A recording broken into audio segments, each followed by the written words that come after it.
Buenos días, sean todos bienvenidos. Gracias por estarnos siguiendo en esta transmisión. Vamos a comenzar con el estudio de la palabra de Dios. Como recuerdan, estamos haciendo un estudio acerca de la fidelidad de Dios. Este sería el cuarto tema. Vamos a hablar sobre la fidelidad a Dios a través del prójimo. Vamos a comenzar el tiempo, si ustedes me lo permiten, orando. Vamos a pedirle al Señor que sea quien tome el control de nuestra mente y que hable a nuestro corazón. Amado Dios, te damos gracias por este tiempo, por tu misericordia, por tu fidelidad, porque eres tú quien provee para nuestra vida, quien suple nuestras necesidades, porque eres nuestro refugio y nuestro amparo, porque tú cuidas de nosotros. Ayúdanos, Señor, a que en esta mañana podamos escuchar tu palabra y esta quede sembrada en nuestra mente y en nuestro corazón, que lleve su fruto conforme a tu voluntad. Fortalece a los abatidos, te pedimos que tengas misericordia a los enfermos y les concedas la pronta recuperación, y que a todos nos ayudes a entender tu propósito a través de esta circunstancia, que podamos decir como Job: de oídas te habíamos oído, pero ahora nuestros ojos te pueden ver. Mi Dios, te lo pedimos en el nombre de Jesús, amén y amén. Bueno, vamos a continuar, como les decía, con este estudio que es la fidelidad de Dios, o la fidelidad a Dios a través del prójimo. Si recuerdan, hace 2 semanas hablábamos de cómo es que Dios pide la fidelidad y nos deja un decálogo, nos deja los 10 mandamientos, y la semana pasada hablábamos de que la palabra de Dios es la base para el establecimiento de su voluntad y lo que debemos seguir para poderle ser fieles al Señor. Entonces vamos a continuar estudiando los 10 mandamientos. Si son tan amables de acompañarme en sus Biblias, vamos a abrirlas en Éxodo capítulo 20. Ya habíamos repasado los primeros 4 mandamientos. Ahora vamos a repasar los siguientes 6, que son todos los que tienen que ver con el prójimo. Éxodo capítulo 20, del verso 12 en adelante. Y Éxodo 20, 12 en adelante dice así: honra a tu padre y a tu madre, para que tus días se alarguen en la tierra de Jehová, la tierra que Jehová tu Dios te da.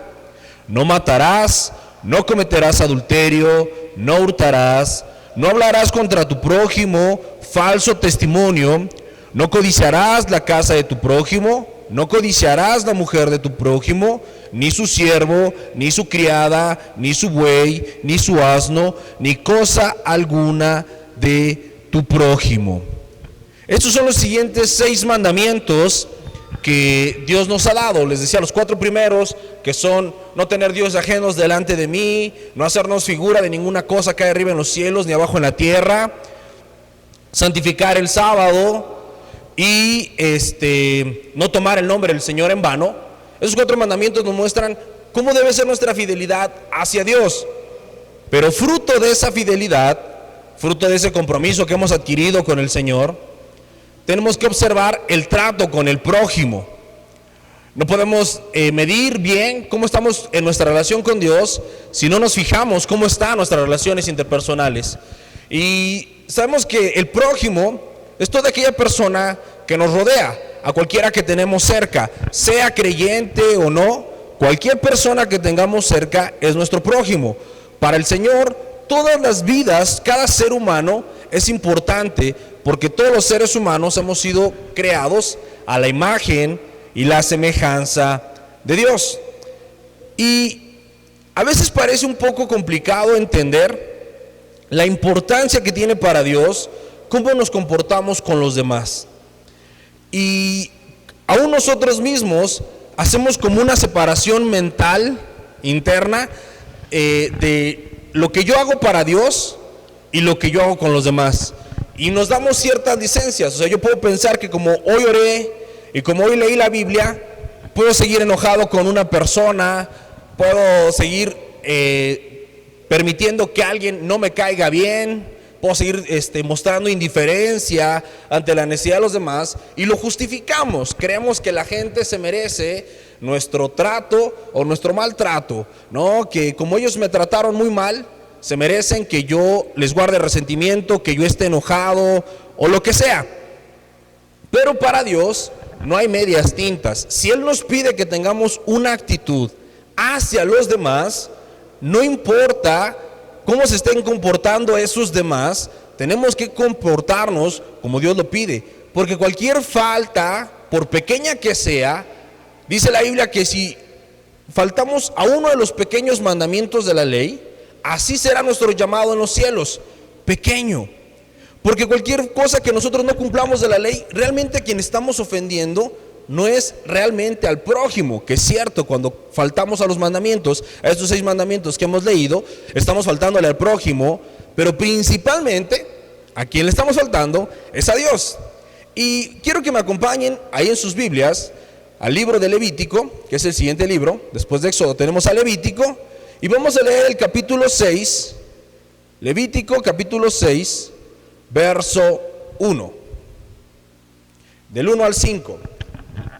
Levítico capítulo 6, versos 1 al 5, dice así: Habló Jehová a Moisés diciendo: Cuando una persona pecare e hiciere prevaricación contra Jehová, y negare a su prójimo lo encomendado o dejado en su mano, o bien robare o calumniare a su prójimo, o habiendo hallado lo perdido, después lo negara y jurara en falso en alguna de todas aquellas cosas que suele pecar el hombre, entonces, habiendo pecado y ofendido, restituirá aquello que robó, o el daño de la calumnia, o el depósito de lo encomendado, o lo perdido que halló, o todo aquello sobre lo que hubiere jurado falsamente, lo restituirá por entero aquel a quien pertenece, y añadirá aquello, la quinta parte, en el día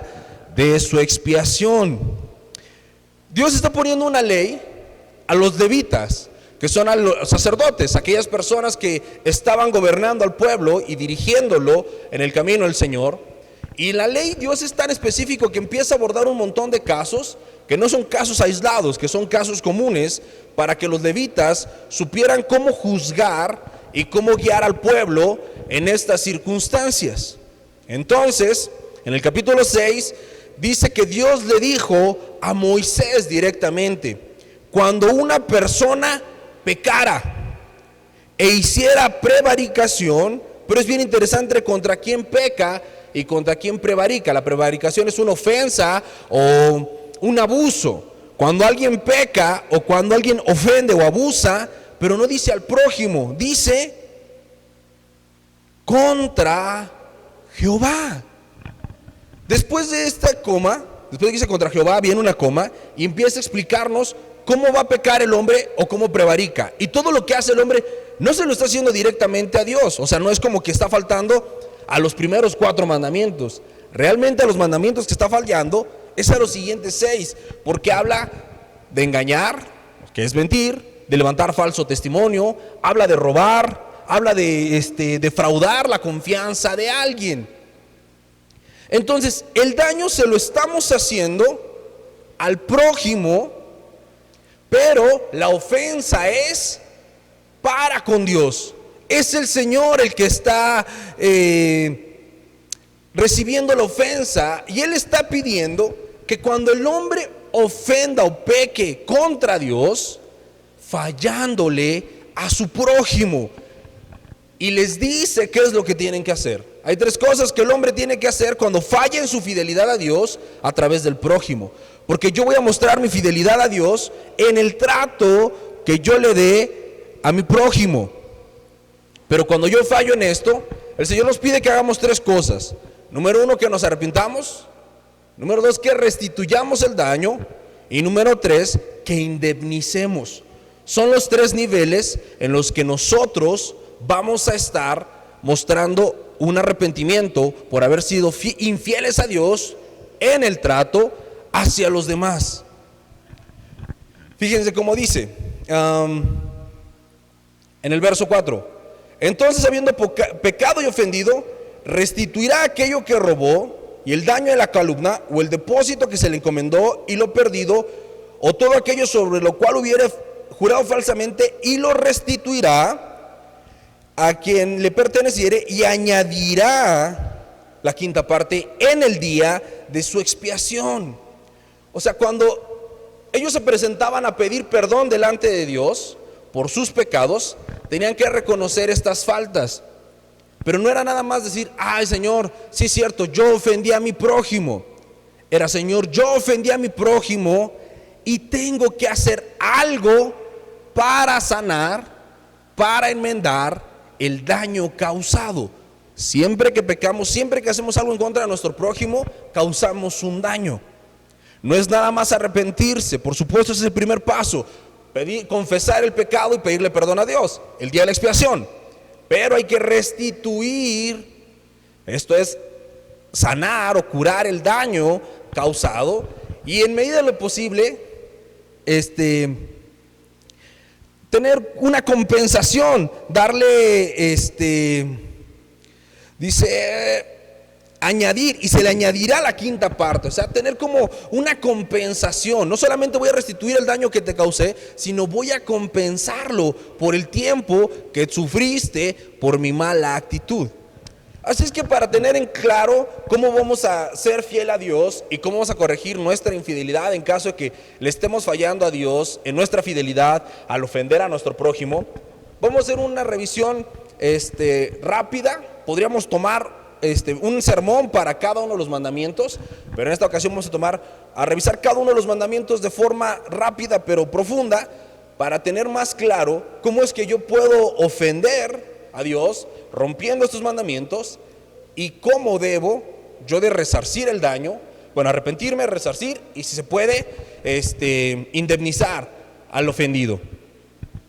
Entonces vamos a recordar los siguientes 6 mandamientos. El quinto mandamiento dice: honra a tu padre y a tu madre. Y aquí es bien interesante lo que dice. Vamos a ver lo que dice Mateo capítulo 5 versos 4 a 9. Son las palabras de nuestro Señor Jesucristo. Mateo capítulo 5 versos 4 al 9.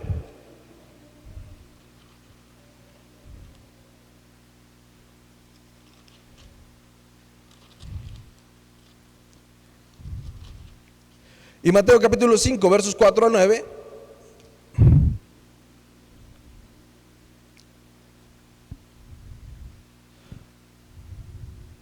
No, tengo mala cita, no es Mateo capítulo 5, permítanme.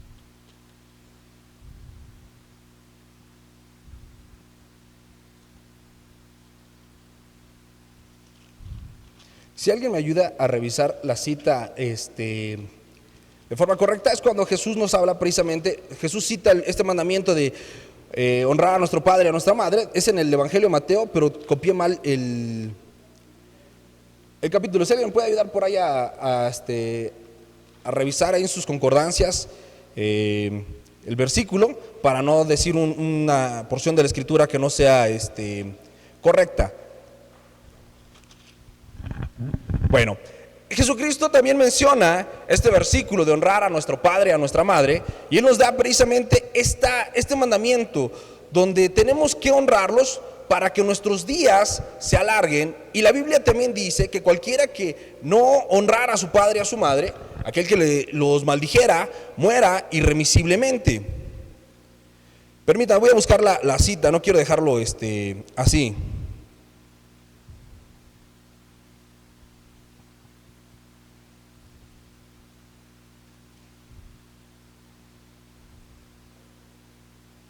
Es Mateo capítulo 15, me parece.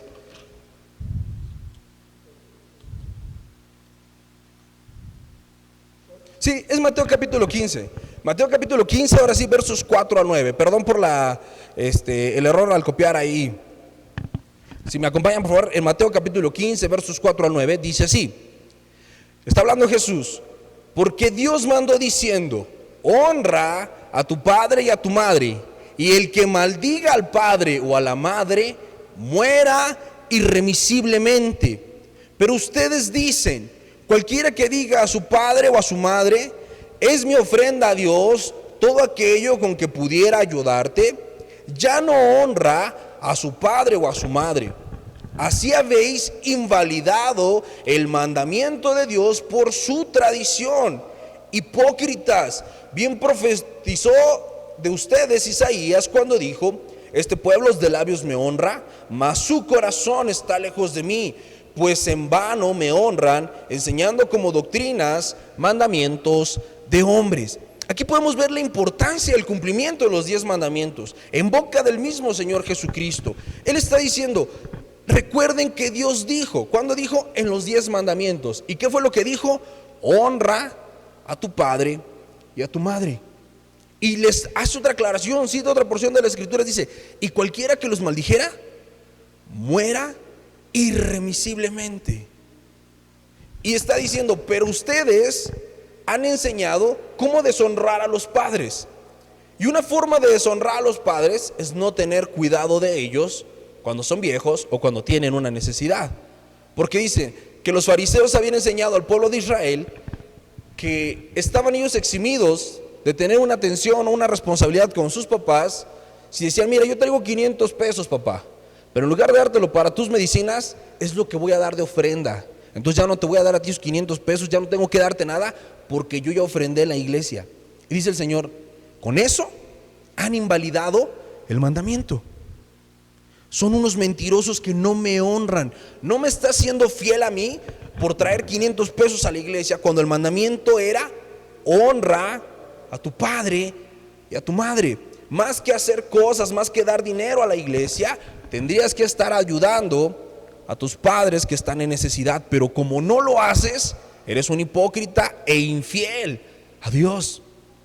Y este mandamiento de honrar al padre y a la madre es tan fácil de invalidar en nuestra mente, en nuestro corazón, como lo enseñaban los fariseos, porque empezamos a cuestionar la conducta de nuestros padres y empezamos a pensar si nuestros papás son dignos o no de recibir la honra.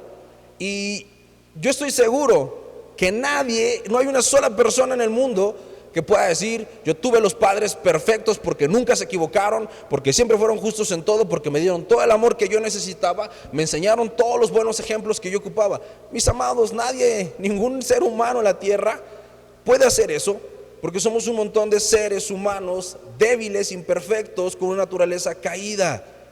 Todos tendríamos razones suficientes para estar molestos con nuestros padres, por lo menos en alguna situación. Y hay padres muy malos que golpean, que abandonan, padres ausentes. Hay muchas formas de ser padre y muchas formas de pecar siendo padre. Pero la Biblia no maneja una causal que exima este mandamiento de honrarlos. No importa qué tan malo haya sido tu mamá, qué tan malo haya sido tu papá, no importa si te golpeaban todo el tiempo, si eran injustos, si eras el único que ponían a trabajar, no importa si te abandonaron, si tu papá era un borracho, no importa si tenía muchas mujeres, si eres hijo ilegítimo o si eres el despreciado, no importa. No importa absolutamente nada excepto lo que Dios pide que hagamos. Porque cuando yo cumplo el mandamiento, no se lo estoy cumpliendo a un hombre, se lo estoy cumpliendo a Dios. Evidentemente el hombre va a salir beneficiado, porque si yo honro a mis padres, mi padre y mi madre van a estar recibiendo de mí la honra que yo les dé. Pero quien realmente está recibiendo mi honra, ¿quién es? Dios. Y yo le estoy mostrando mi fidelidad a Dios con el trato que le doy a esos padres, se lo merezcan o no se lo merezcan. Porque a lo mejor los padres sí se merecen la honra, y hay hijos que tampoco los honran aunque se lo merezcan. Y como hijos, cuando tomamos actitudes de yo no te necesito y de menospreciar a nuestros papás, de mirarlos como algo no deseado, hay hijos incluso que se avergüenzan de los padres, que el padre o la madre envejecen y cuando estaban jóvenes sí, ¿no? Eran estupendos estiradores de la mano. Y dame, y préstame, y ayúdame, y dame un taco, y préstame 500 pesos. Y ahí estaban sacándole todo lo que podían a los papás. Pero ¿qué pasa cuando los papás envejecieron? Se volvieron una carga. Incluso algunos que se dicen cristianos, yo conozco algunos que se decían súper cristianos, pero cuando sus padres envejecieron, se volvieron un estorbo. Entonces, no, es que Mamá está enferma, te toca cuidarla. Yo soy una persona bien ocupadísimísima y no lo puedo cuidar. Pero te doy 200 varos y cuídalo tú. ¿Está honrando a sus padres? De ninguna manera. Es un hipócrita que de labios para afuera dice honrar a Dios, pero su corazón está lejos del Señor. ¿Cómo puedo yo decir que amo a Dios si no puedo obedecer sus mandamientos? Y es Él el que nos pide: honra a tu padre y honra a tu madre. Nosotros los hijos no somos quienes para juzgar a nuestros padres, porque ellos no nacieron sabiendo ser padres. Igual que nosotros, los que tenemos la oportunidad de ser padres, en muchas ocasiones vamos improvisando. La vida te golpea y tomamos decisiones y nos pasan cosas y enfrentamos carencias y necesidades, y nosotros como padres tomamos decisiones que pensamos que está bien. Y los que conocemos a Dios tenemos la Biblia y podemos orar y buscar sabiduría. Pero si nuestros padres no conocían a Dios cuando nos estaban criando, imagínense, sin protección espiritual, sin dirección, en un mundo lleno de pecado, ¿qué podíamos esperar que hicieran? Antes seguimos con vida. Y algo bien importante: no olvides quién te dio a ese papá y a esa mamá. No saliste a comprarlos al supermercado, te los dio Dios. Y sin importar qué buenos o malos sean o parezcan, Dios nunca se equivoca. Eran los papás que necesitabas tener, y son los papás que necesitas honrar. Porque el que no cumple la ley es infiel a Dios. No podemos decir que somos fieles, que somos cristianos, si no nos interesa cumplir la voluntad de Dios. Y el primer mandamiento que Dios le da al hombre, que no tiene que ver con su conducta directa hacia él, o sea, Dios le dice así: si tú eres fiel, si realmente no tienes dioses ajenos delante de ti, si no te has hecho imágenes ni ninguna semejanza de lo que hay en el cielo o en la tierra, si no estás usando mi nombre en vano y estás guardando el tiempo para santificar pensando en mí, demuéstramelo honrando a tus papás. Es lo primero que nos pide. El que no está honrando a sus papás es evidente que no está cumpliendo con absolutamente nada más. Todos esos hijos parásitos que están todos viejotes y siguen exigiéndole a los papás un trato como de bebés. Casi que lávame, plánchame, hazme de comer, tiéndeme la cama, hazme el quehacer y dame para que me vaya a trabajar. ¿Qué honra hay ahí para sus padres? Y luego que ni siquiera son agradecidos, que les gritan y les hablan mal o se quejan. No hay bendición en eso. No hay una relación con Dios cuando eres un mal hijo. Y dice que el que los maldiga muera irremisiblemente. Si no tienes nada bueno que decir de ellos, no digas nada, porque el que los maldiga muera irremisiblemente. Con Dios no hay medias tintas, mis amados. Por eso Él dice: bien profetizó Isaías de ustedes, son hipócritas. Y espero que ninguno de los que está escuchando este mensaje sea hipócrita. Y si lo estamos siendo, hagamos los 3 pasos que dijo Jesús. Número 1, arrepentirnos. Número 2, restaurar el daño. ¿Cómo yo restauro el daño con mis padres? Bueno, toda la honra que no les he dado, a partir de hoy que me he arrepentido, tengo que empezar a honrarlos, a respetarlos, a darles un valor, a dedicarles tiempo. Y tengo que añadir, indemnizarlos.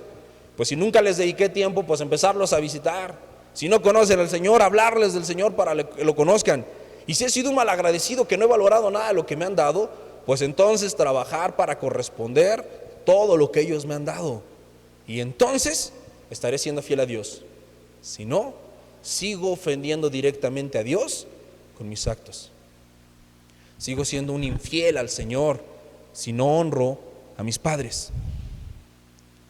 El siguiente mandamiento es un mandamiento muy claro, de fácil comprensión, que dice: no matarás, no cometerás asesinato, en algunas otras versiones. Y bueno, es de sentido común saber por qué ofende a Dios que mates a alguien más. Dice Génesis capítulo 9, verso 5, vamos a ver si es, si no me equivoqué. Génesis capítulo 9, verso 5.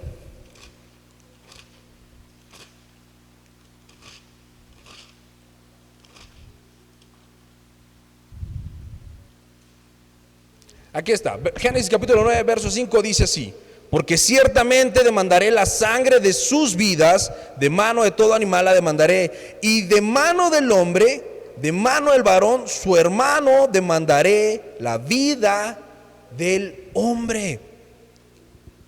Dios es el que creó los seres humanos, y la vida de cada ser humano es valiosa por un solo sentido. Dios la decidió. Y cuando una persona mata a otra, ¿qué está haciendo? Atentando contra el plan, el propósito, la voluntad y la creación de Dios. Por eso dice el Señor: yo demandaré la vida de cualquiera. Y estoy casi seguro que todos, o la gran mayoría de los que escuchan este mensaje, pues no estamos con nuestra conciencia de que matamos a alguien hoy o ayer o la semana pasada. No creo que alguien de nosotros haya matado a alguien. Pero hay dos formas en las que también se puede aplicar el mandamiento de no matar, y las que Dios va a demandar la vida de los demás de nosotros. Una de ellas, que es tristemente muy común, pero que el mundo quiere legalizar y dejar de hacer que sea un delito y casi que sea una gracia: el aborto. Matar a un bebé antes de que nazca. Desde el momento que ese bebé fue concebido, tiene vida, y esa vida la creó Dios.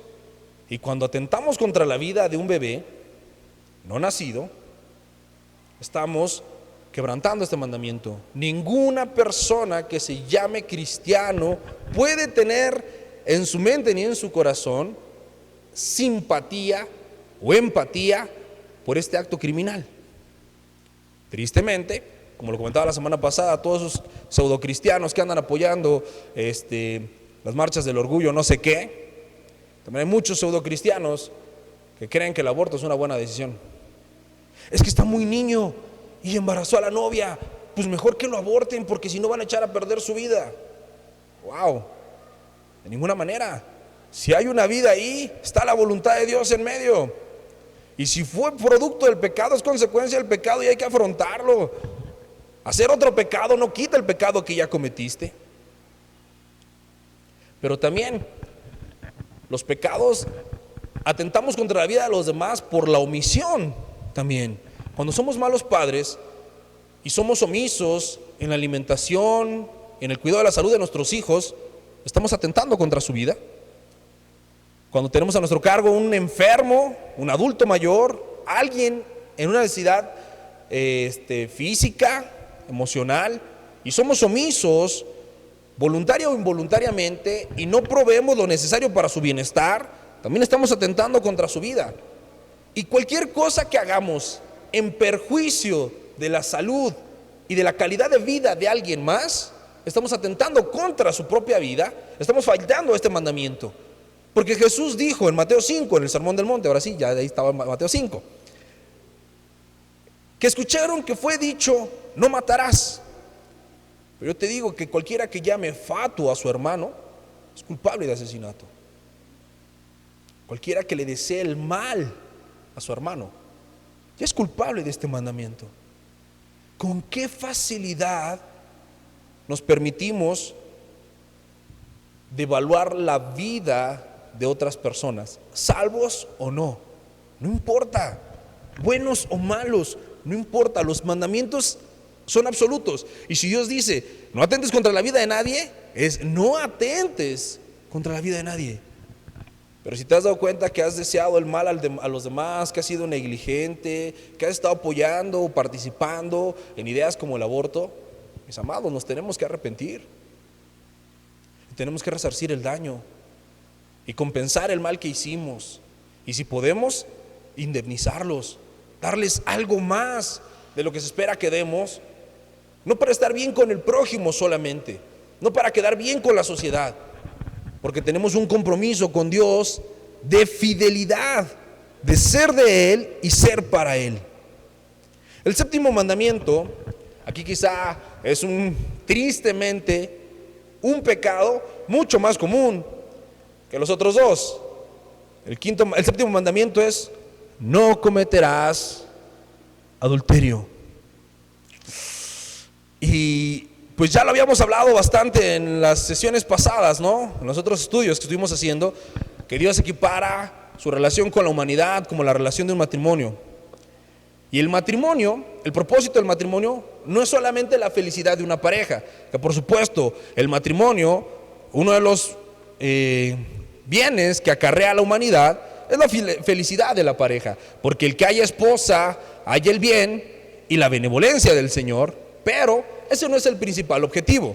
El principal objetivo del matrimonio es reflejar la gloria de Dios, porque dice, y Dios hizo al hombre a su imagen y semejanza, y después dice, varón y hembra, ¿qué? Los creó. Cuando Dios crea el matrimonio, lo que está haciendo es reflejando al mundo su imagen y su semejanza. Es el propósito del matrimonio. Entonces, ante una institución creada con Dios, por Dios y con Dios, por supuesto, con un propósito tan sublime como reflejar la gloria de Dios, el adulterio es una ofensa así de grande como el propósito de Dios. Si el propósito de Dios en el matrimonio es mostrar su gloria, ¿qué es el adulterio? El atentado puro contra la gloria de Dios. Si ustedes leen la Biblia, si toman tiempo y buscan versículos sobre el adulterio, sobre los pecados sexuales, se van a dar cuenta de la cantidad de versículos que hablan de esto, y en ninguno de ellos el Señor parece estar de buen humor. En todos los versículos Dios habla de una forma muy seria, muy firme, en contra de este pecado terrible. Vamos a leer el Proverbio capítulo 6, versículos 32 al 34. Proverbios 6, 32 al 34. Fíjense lo que el sabio Salomón, inspirado por el Espíritu Santo, registra acerca de aquellos que han cometido adulterio o que cometen el adulterio. Dice, mas el que comete adulterio es ¿qué? Falto de entendimiento. Corrompe su alma el que tal hace. Heridas y vergüenza hallará, y su afrenta nunca será borrada. Porque los celos son el furor del hombre, y no perdonará en el día de la venganza. Wow. O sea, el que atenta contra el matrimonio, el que comete adulterio, el que tergiversa y pervierte el propósito que Dios tiene con el matrimonio, de hacer de dos personas una sola, que se unan en una sola carne, mostrando la unión que hay en la Trinidad y la unión que debe tener el hombre con Dios, que esos dos seres reflejan la gloria de Dios. El que comete adulterio está atentando contra todo eso, contra los atributos de Dios. Y dice Salomón, mas el que comete adulterio es falto de entendimiento. Aquí dice bonito, otras versiones dicen es estúpido, es tonto. ¿A quién le falta el entendimiento? Al que no le funciona bien la cabeza. O sea, es un acto de locura.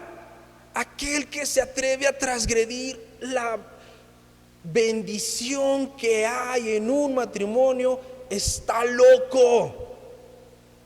Ha corrompido su alma.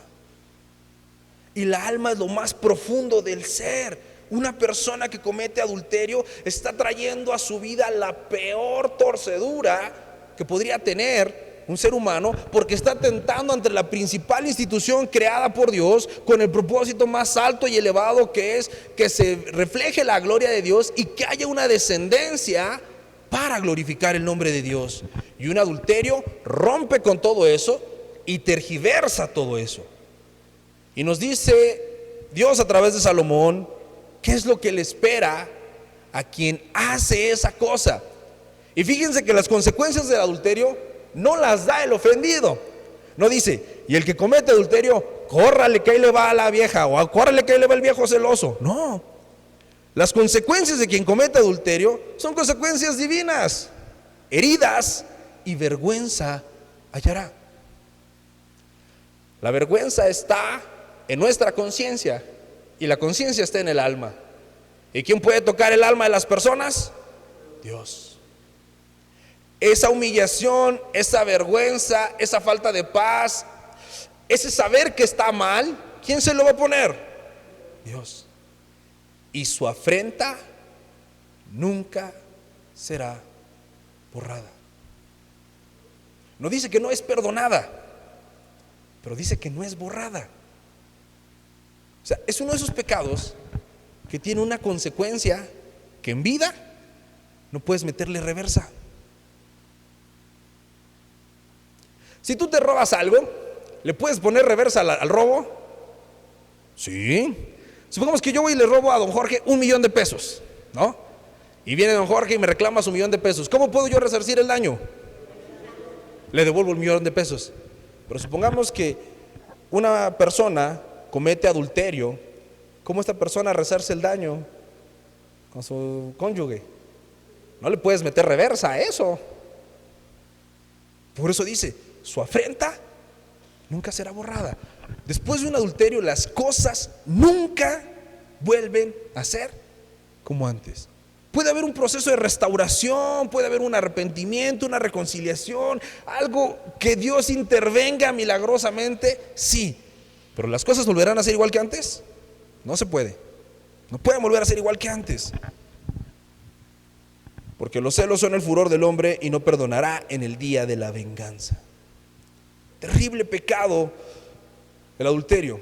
Pero si Dios nos dijo que con los pecados tenemos que hacer 3 cosas, que es arrepentirnos, reparar el daño e indemnizar, lo que tendría que hacer un adúltero es, número 1, arrepentirse y de todo corazón. Número 2, pedir perdón a quien agravió. Y número 3, restituir el daño. Si están en un proceso de restauración, pues darle todas las garantías para que esta persona no se siga sintiendo vulnerable a manos del infiel. Y si ya no hay un proceso de restauración, pues desaparecer de su vida para que esta persona no siga teniendo que batallar con el chistecito del infiel. De esa manera tendría que comportarse un adúltero arrepentido. No todos se arrepienten, muchos les gusta seguir en ese pecado, pero para que te arrepientas tienes que confesarlo delante de Dios, pedir perdón y tratar de compensarlo. El 8º mandamiento, ahora sí, es no robarás. El Proverbios capítulo 11, verso 1, ahí adelantito de donde estamos, dice cómo es que robamos y qué piensa Dios acerca del robo. Dice, el peso falso es abominación a Jehová, mas la pesa cabal le agrada. Proverbios capítulo 11, verso 1. El peso falso es abominación a Jehová, mas la pesa cabal le agrada. ¿Cómo es que yo robo a alguien? Yo sé que la forma burda de robar es que tú y yo saliéramos a robar un banco, no los estoy invitando, nomás es un ejemplo, o que asaltáramos a alguien. Esos robos, pues evidentemente, que le robas un autoestéreo, esas cosas es un robo burdo, ¿no? O sea, es evidente que estás robando. Pero los cristianos no solemos robar así.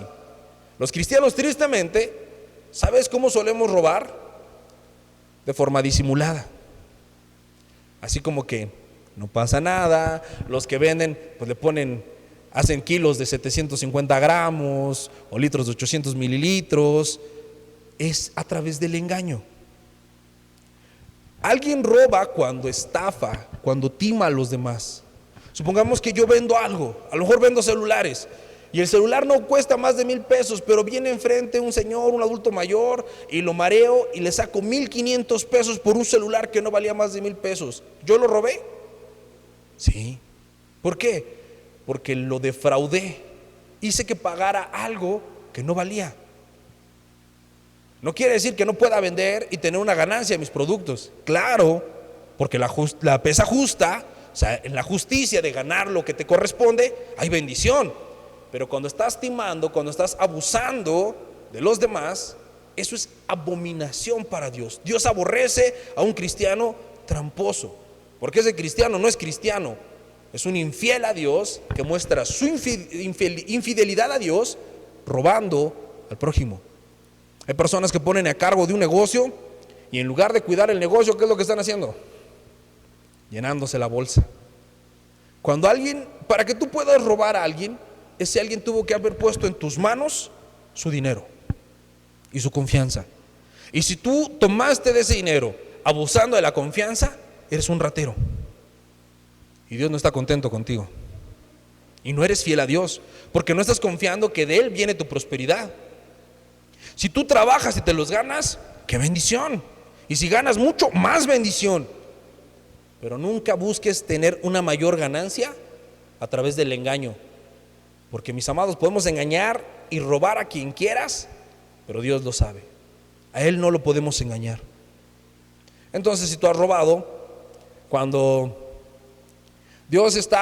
Jesús va caminando y se encuentra a un chaparrito de nombre Zaqueo, Nicodemo era el fariseo, de nombre Zaqueo, y le dice que baje. Todo el mundo lo acusa ¿de qué? De ser un tranza. Y él dice: si en algo he defraudado a alguien, le pagaré el doble. Él está arrepentido y está haciendo lo que dijo Jesús. Ha reconocido que estaba robando, no de forma abierta, pero sí defraudando a los demás, haciendo fraudes. Y dice: si alguien se dio cuenta que yo le defraudé, si defraudé a alguien que esté presente, dígame y le regreso el doble. ¿Por qué? Porque se da cuenta que no iba a perder la oportunidad de recibir a Jesús por unos cuantos pesos. La fidelidad implica eso, la confianza, el pleno compromiso con lo que dice Dios. El 9º mandamiento, y casi terminamos: no hablarás falso testimonio contra tu prójimo. Proverbios capítulo 12, verso 22, ahí adelantito de donde estamos. Proverbios 12, 22 dice: los labios mentirosos son abominación a Jehová, pero los que hacen verdad son su contentamiento. Para que tú levantes falso testimonio, tienes que ser un mentiroso. ¿Qué es un falso testimonio? Cuando tú dices que pasó algo que no pasó, o cuando dices que no pasó algo que sí pasó, o cuando dices lo que sea, aun si es verdad, pero no te consta. Mira, por ejemplo, que no sé, a un niño de la calle aventó una piedra y rompió la ventana, ¿no?, del salón. ¡Pum! Ya la rompió. Y en eso viene la señora, la dueña del salón, y me va a preguntar qué pasó con la ventana. Y yo le digo a don Luis: venga, don Luis, si nos pregunta la señora Carmen, le vamos a decir que un niño aventó una piedra y la rompió y que usted vio.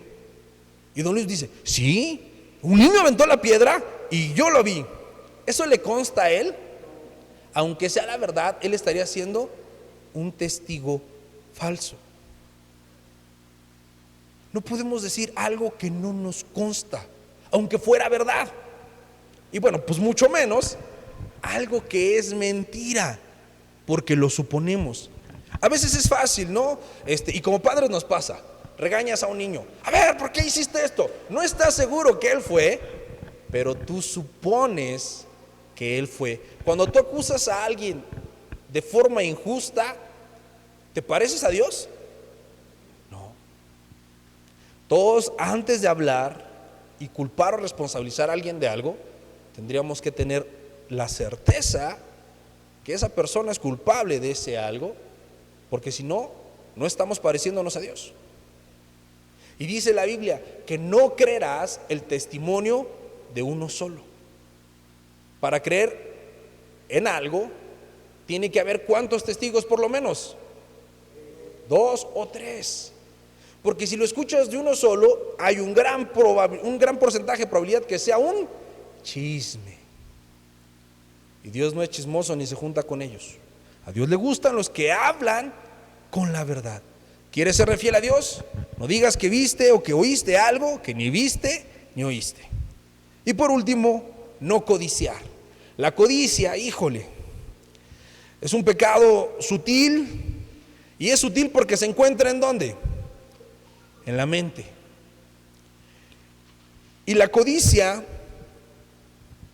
es el deseo de tener algo que ya le pertenece a alguien más. Mateo 6:24 dice así: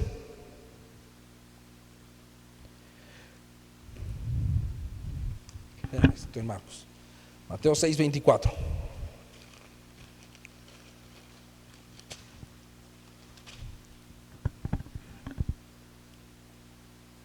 Ninguno puede servir a dos señores, porque aborrecerá al uno y amará al otro, o estimará a uno y menospreciará al otro. No puede servir a Dios y a las riquezas. Y el amor al dinero es la raíz de todos los males. El que codicia tiene ese mal, que está queriendo las cosas materiales. Pero no es como que quiere prosperar y que quiere esforzarse para que le vaya mejor en la vida. No, es que es un envidioso que quiere lo que otros tienen. Entonces, si tú tienes tu carrito y estás contento con tu carrito y amas tu carrito, y de repente el vecino llega con una camioneta y eso te duele, es codicia. ¿Por qué? Porque tú estabas feliz con tu carrito hasta que viste lo que otro tiene y quisiste lo que es de él. Y a veces le pasa a los hombres o a las mujeres, ¿no? Están felices con su esposo hasta que miran el de alguien más. Dicen, híjole, ¿por qué el mío está tan panzón? ¿No? ¿O por qué la mía es tan enojona? ¿Por qué viste mal ahora, viste como menos lo que tienes? Porque deseaste lo que alguien más tiene. ¿Y cuál es el problema de esto? ¿Quién te dio lo que tienes? Dios. ¿Y él se equivoca? ¿Y quién le dio al de enfrente lo que tiene? Dios. Y Dios le da a cada quien lo que Dios les quiere dar. Pero cuando tú estás insatisfecho con lo que tienes, estás insatisfecho con lo que Dios te ha dado. Y vas a empezar a codiciar y vas a tener dos señores en tu corazón. Por un lado vas a creer que estás sirviendo a Dios, pero tu corazón está amando más las cosas materiales. Es fácil resbalar y pensar que estamos siendo fieles a Dios, pero en realidad estarle siendo infieles cuando revisamos cómo es nuestro trato con el prójimo. Son 6 mandamientos que se resumen en uno: ama a tu prójimo como a ti mismo. Si tú puedes amar a tu prójimo como a ti mismo, entonces estarás cumpliendo la ley. Y es muestra de que estás cumpliendo el primer mandamiento, que es ama al Señor tu Dios por sobre todas las cosas. Espero que el Señor nos haya hecho reflexionar un poco y traiga convicción de pecado, no para estar juzgando a los demás y decir, mira, fulano ya debe 4 de los 6, sino para pensar, ¿cómo estoy yo delante de Dios en el cumplimiento de estos 6 mandamientos? Vamos a terminar este tiempo orando. Si me lo permiten, cierren ahí sus ojos y hablemos con Dios. Amado Padre, tus mandamientos son tan grandes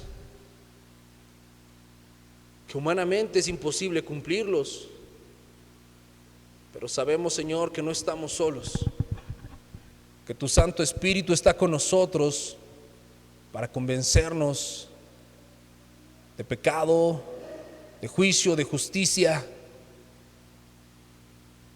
que hablas a nuestro corazón y nos redarguyes y nos incomodas en aquello que estamos mal. Queremos serte fieles, Señor, amando lo que tú amas y aborreciendo lo que tú aborreces, no en los demás, sino principalmente en nosotros. Porque si hacemos mal al prójimo, es a ti a quien ofendemos, y si hacemos bien, es a ti a quien glorificamos. Permítenos serte fieles, manifestando el amor que te tenemos en el cumplimiento de tus mandamientos. Te pido por cada uno, Señor,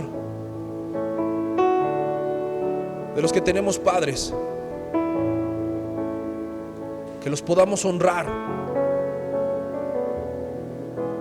más allá de si han sido buenos o malos, más allá de si se equivocaron o no, si fueron afectivos o ausentes. Tú los juzgarás, eso no nos toca a nosotros, Señor. Ayúdanos a honrarlos, a reconocerlos, a cuidar de ellos, a dejar de juzgarlos, porque fuiste tú quien nos los dio. Porque si no honramos a nuestros padres, no somos más que unos hipócritas y mentirosos, que te honramos de labios, pero nuestro corazón está lejos de ti.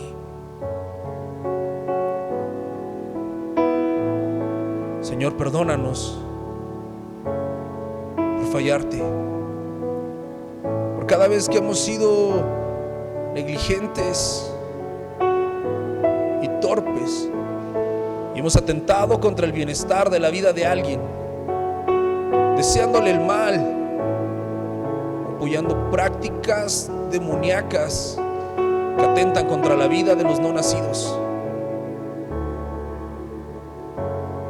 Cada vida es valiosa, Señor, porque tú la creaste.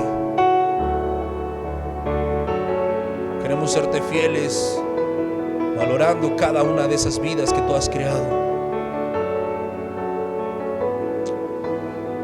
Señor, no permitas que tengamos un corazón adúltero,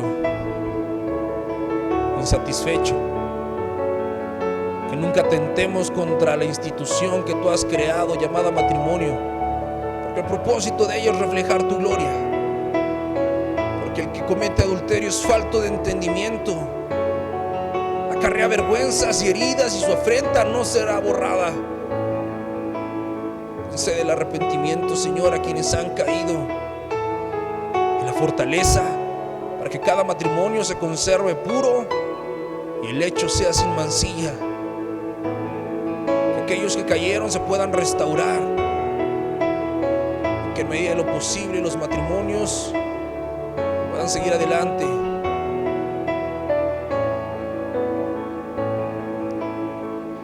No nos permitas engañarnos a nosotros mismos buscando la prosperidad por medio del robo, del engaño, del fraude.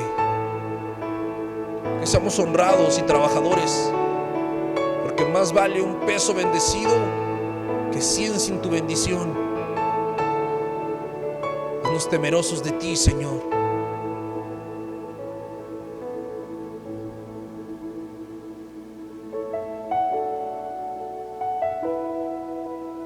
Mi Dios, cuida nuestra boca, que aquello que digamos sea solo lo que nos consta, que no levantemos falso testimonio contra nadie, porque tú aborreces los labios mentirosos, pero amas a los que dicen el bien y la verdad.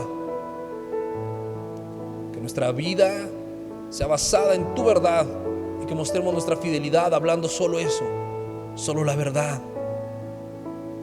Y no permitas que nuestro corazón se incline hacia la codicia, la falta de contentamiento que lleva a tener ídolos en el corazón, porque no se puede servir a Dios y a las riquezas. Que estemos contentos en todo tiempo con lo que tenemos, poniendo nuestra vida en tus manos. Y Padre, por último queremos pedirte que tú nos guíes, que nos guardes, que nos protejas, que te glorifiques en nuestra vida y a través de ella. En tu precioso nombre, Jesús. Amén y amén.